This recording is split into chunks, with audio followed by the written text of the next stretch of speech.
These are the loadouts you're looking for. I'm going to give you the 7 best long-range weapons to use inside of Warzone. And yes, only 7 because there's really only that many worth using unless you want to really divert from the meta. I'm seeing a lot of crazy recommendations. Don't be led astray. Take your screenshots of these. And on top of that, I'm going to give you a bonus weapon that even blows the Core 45 lightning fire out of the way. And you don't need to do any cheese to make it happen. Whether you're controller, keyboard or mouse, PC or console, anyone can use this weapon and it will blow your opponents out of the water. First and foremost, your sniper build probably sucks. You need to use this updated Moors build, okay? Stop using the XRK Stalker and the Cat. Okay, first off, the XRK Stalker cannot one-shot headshot at all ranges. That effective damage range right there means that after 70 meters, it no longer one-shot headshots. This is the new sniper meta. It is the Moors, but we have made some changes, okay? Most people run their Moors with this rear grip right here because it helps out with aim down sight speed by 6%. But it hurts your flinch resistance by 30%, meaning that when you get shot, your gun's gonna go to the sky. Alternatively, we're gonna rock the Heinrichter hybrid scope, which also helps out by 6%, also helps out our ADS movement speed, does not hurt our flinch resistance, and as I've shown you guys in the past, it allows us to get a very, very clean shot for close-range quick scoping, but then pop in the variable, and we can now shoot at long range as well. I also feel like it has less scope sway than the default scope. They did fix the default scope to where the laser and the crosshair are narrow aligned, but for me, with this build, I've got a green dot on top of a green laser, and it just looks too dang good. So this is the build that we have right here, okay? We have the heavy barrel, we have the Razorhawk laser for the fastest aim down sight speed, we have the Heinrichter, we have the super light stock, and then we have the anti-material slug, which is essential for getting one-shot headshots at all range. This is the first build of the day. Make sure you are taking your screenshot.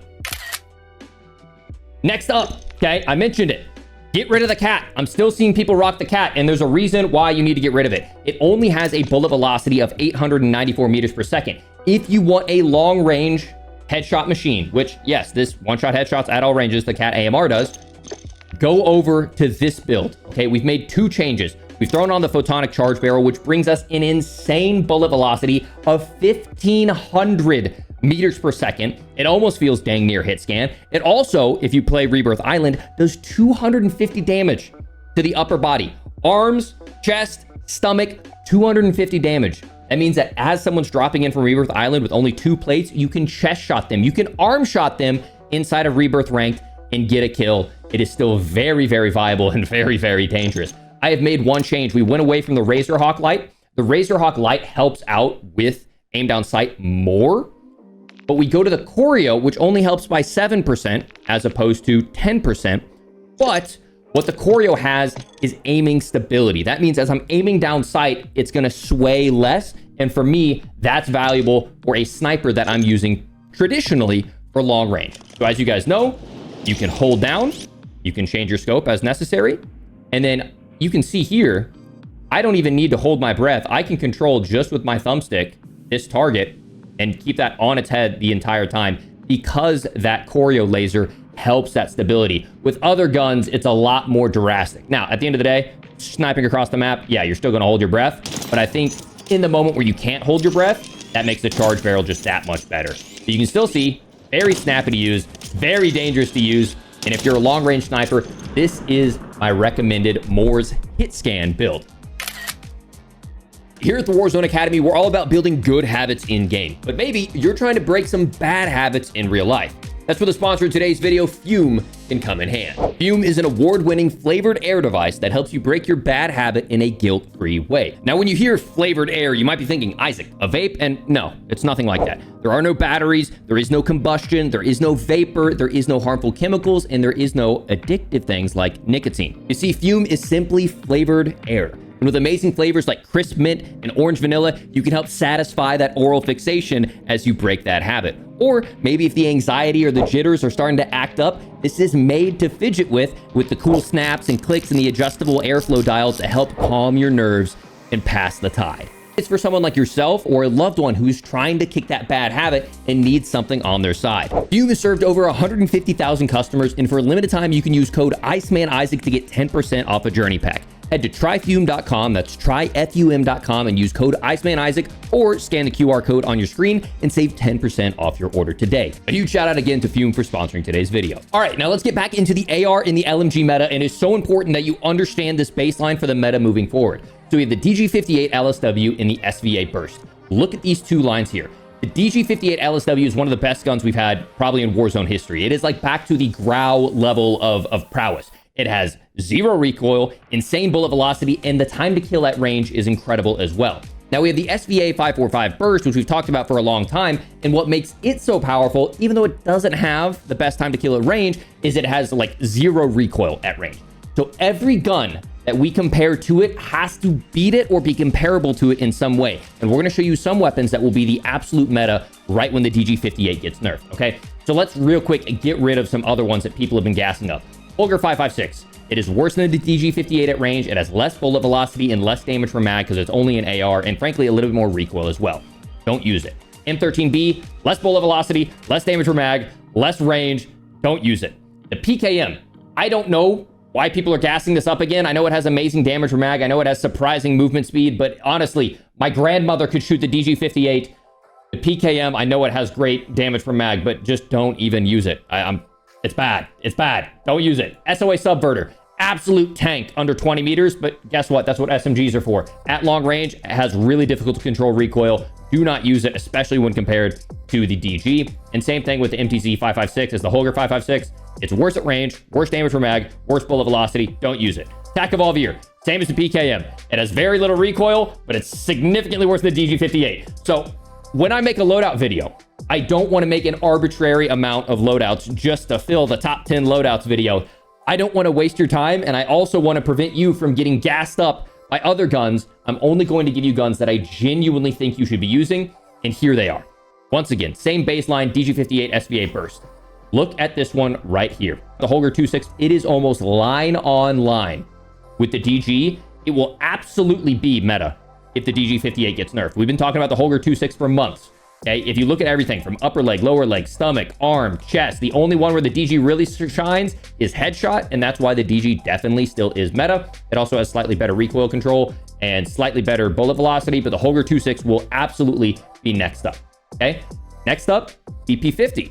I would only suggest this if you are a small map player because it is better inside of those 40 meters. It's a little bit more difficult to control, but it's incredible if you are a Rebirth Island, Fortune's Keep, Vondel. I would probably be running the BP50 over the DG58 and then running something like an SMG alongside it because it's so good inside of 40 meters and still pretty controllable at those mid to long ranges. Next up, SVA 545 in full auto. The reason I bring this up is the SVA, some people only keep their SVA in single fire. Use the SVA in full auto if you're going to clear out a building, if you know it's going to be close range, because having to tap while you're also trying to track is just going to mess up your aim. And also, if you slow down any, you're going to miss out on time to kill. So don't be afraid to throw your SVA in full auto. It is still very good compared to the burst. At long ranges, 100% throw it in burst. And then finally, a sleeper I don't see enough people talking about. If you only have MW2 weapons leveled up, pull out that Wrap H. It is technically better than the DG58 at long ranges, at mid ranges. It's incredibly good. It has a faster fire rate. The recoil is near non-existent. The only bad thing is it's not as mobile. If you start to factor in ADS time, 100% the DG is still meta, but it's something if you're more of a, Sentinel, like tactical player, and you want more damage from mag, the Wrap H is definitely still worthwhile using. And I think if the DG58 gets nerfed, it'll be Wrap H, and especially the Hoger will really start to shine. And of course, the SVA 545 is still incredible because of that aim down sight speed. It's really mobile. All right, let's get into the builds now that we know the baseline for why we're picking these weapons. So number 3 is the DG58, and I have a different build than most people suggest, and here's why. The DG58 has such little recoil. Okay, we'll pull out the hand cam. You will see I am barely having to move my hand to control this recoil to bring it to like non-existence. I just barely have to apply a little bit of downward pressure, and it makes it such a straight shooter. But here's the thing. What I've done is I've thrown on the sonic suppressor. I see most people suggesting for the Spirit Fire suppressor. But check this out. With the Spirit Fire suppressor, I lose 15% ADS, and I only get 8% bullet velocity.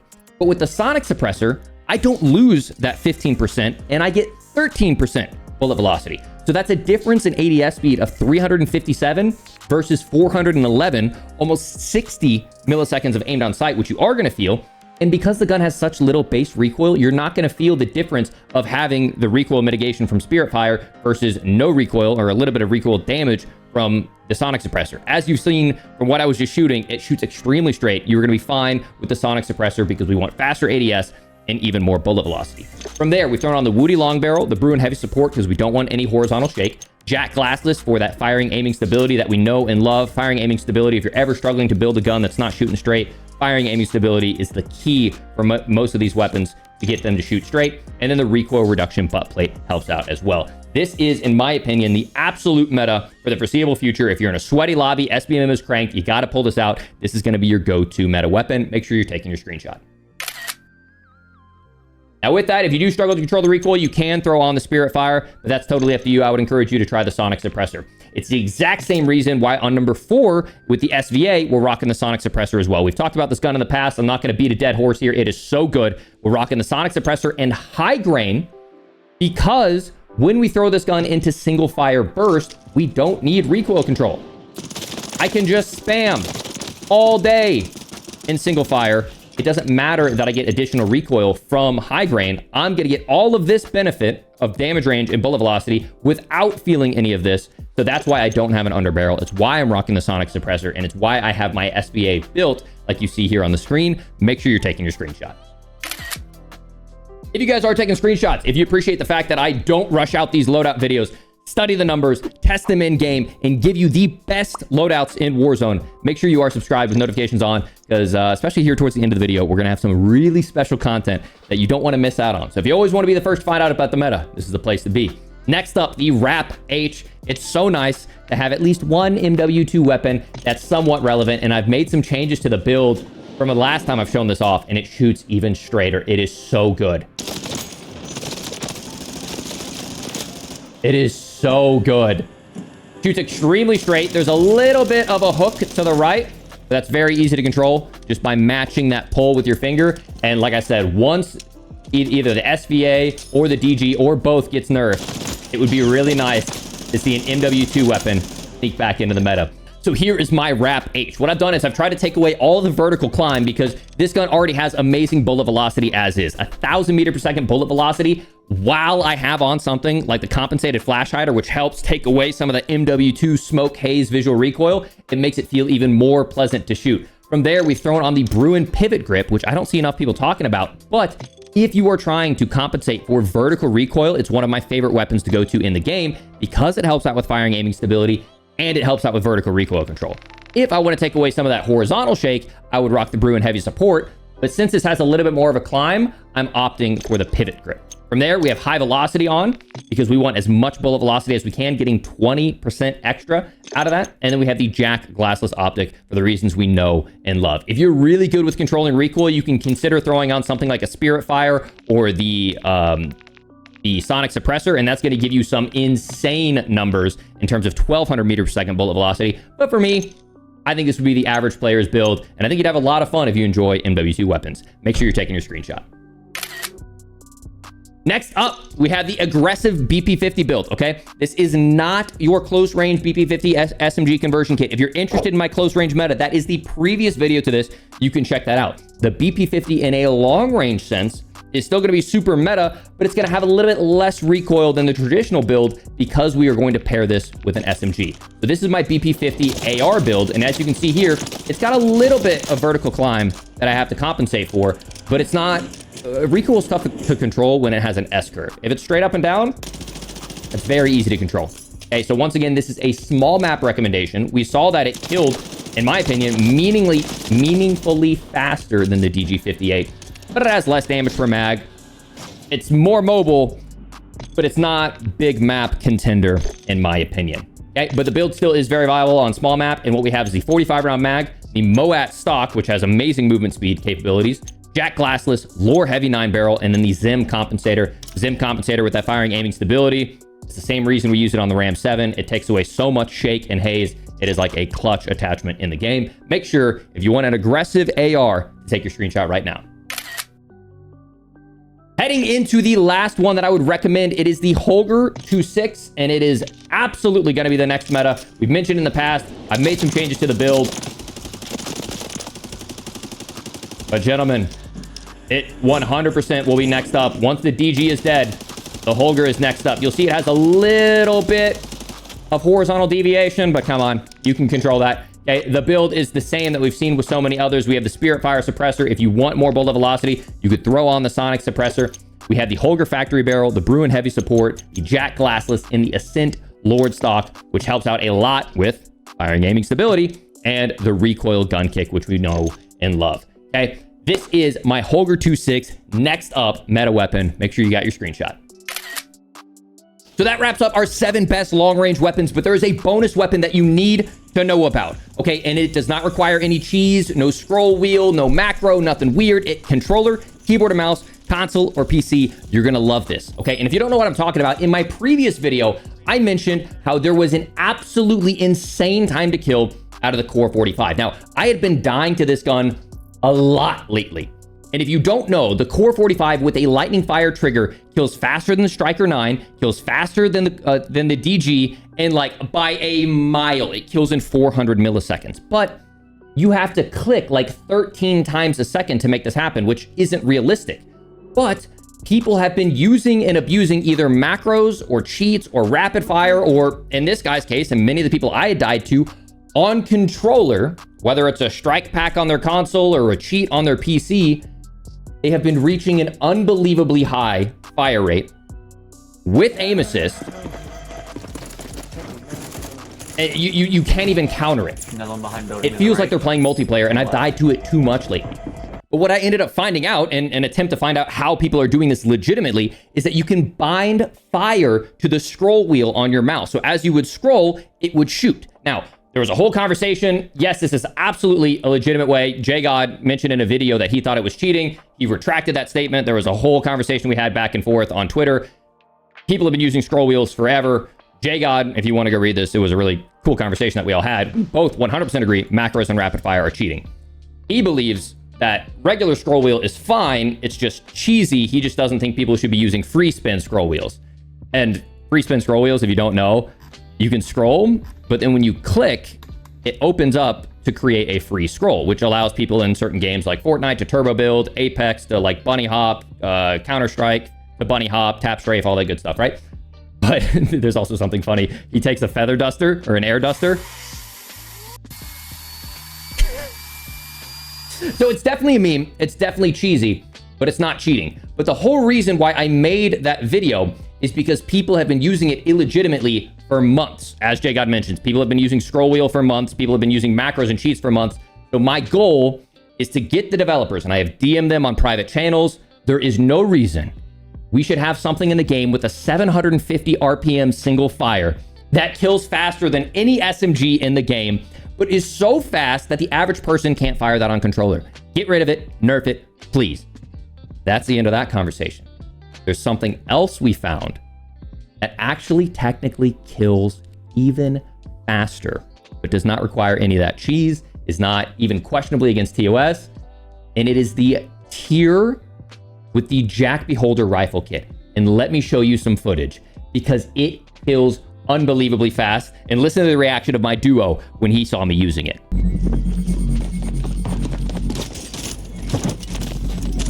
What the f is that?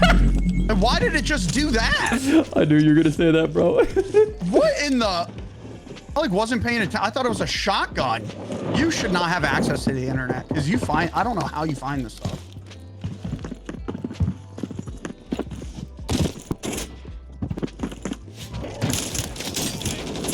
Oh my God! It's a two-shot. It's a two-shot. What? It's like snake shots, but worse. So what makes this conversion kit so special is look at this damage profile, right? You see all the orange right there? If you are within 20 meters, which is any close range gunfight, if you hit anywhere on the upper body, including arms, it is a two-shot kill, making it kill even faster than the Core 45, 355 millisecond. That also means if you miss a bullet, because each bullet fires about once every 170 milliseconds. That means it will still kill in about 520 milliseconds, which is still faster than the Striker 9, which kills in 630. So you can miss a bullet and still kill faster. But the best part is the regular tier doesn't have that, okay? It has arm profile damage, where if you start to shoot stomach or arms, it's not worth it. But the second that you throw on the tier conversion kit, it becomes a freaking pocket shotgun.